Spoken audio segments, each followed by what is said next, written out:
I am from upstate New York. I grew up in a little town called Verona and went to Ithaca College and ended up in Anderson to work at the Anderson Independent Mail. And were you always musical growing up? Was your family musical? I started playing the violin when I was 8 years old in the 3rd grade. Really, my family is not particularly musical other than me. And so what got you into violin then? In the 3rd grade, we could start playing an instrument, but only strings were offered. At that time, you couldn't play a band instrument until 4th grade. And I was interested in playing the violin, and so I started, and I just stuck with it. I played violin all the way through high school, and then Ithaca College has a marvelous music program, and it was a little better than me. So I did not play in college, but then had the opportunity when I moved to Anderson and discovered they had a community orchestra to start playing regularly again, which was so exciting to move to a community where I could do something like that I've always loved, that I didn't think would be a big part of my life anymore. My introduction to GAMAC was through the Anderson Symphony Orchestra. The GAMAC organization was formed in 1991, and it was formed with several organizations that were already in existence. Some of them had been in existence since the 1970s. All right, let's back up just a little bit. So you came to Anderson to work for the Anderson Independent Mail, and how long did you work there? I came to Anderson in 2004 to work at the Anderson Independent Mail and was there for 11 years.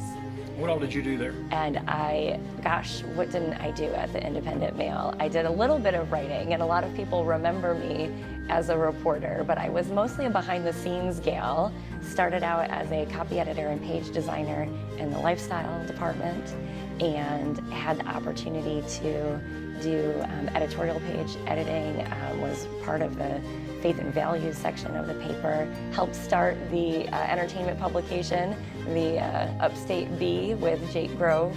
I used to joke that I was Jake's handler, keeping him out of trouble, but I designed that publication, helped lead the newspaper through a major redesign when it went from a standard size to a tall tab, and just had so many opportunities there. When I left, I was the city editor, so I had come a long way and was kind of in charge of the newsroom at that time. So.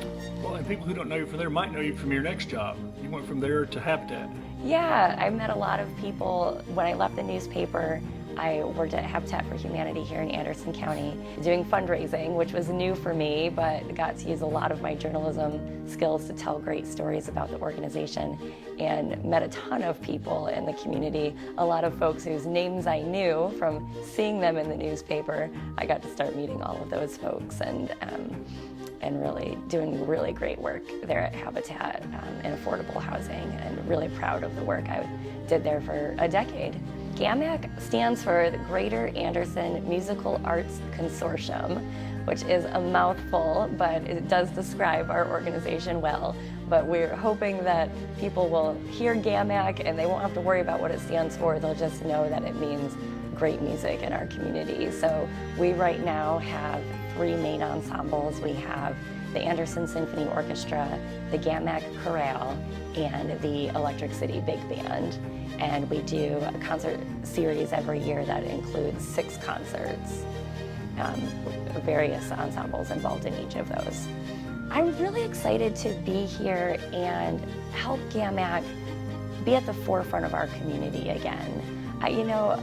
I remember when I first moved here, GAMAC performing Celebrate Anderson, and just being in the community. And I think COVID really changed a lot for arts in our community, and I really want to help GAMAC be that bright light in our community again, that everyone knows that they can look to when they're looking for an amazing musical experience, when they want to broaden their horizons and experience something new, or maybe old favorites, but that we are the place people turn to for that. We want to do a lot of education and outreach and just keep bringing the great music here. So my biggest goal is to just be in the community telling the story of GAMAC and why music is so powerful and important to our lives and to our community. I really want to put GAMAC in places in our community where people can see GAMAC without necessarily having to come to a concert that might, I think for some folks, concerts like that still feel sort of intimidating and not accessible to them. So I want to bring that music to different parts of our community where people already are, so they can experience it and realize that it is for everyone. And then from there, they'll be encouraged to come to those concerts and buy a season ticket and see what we're doing.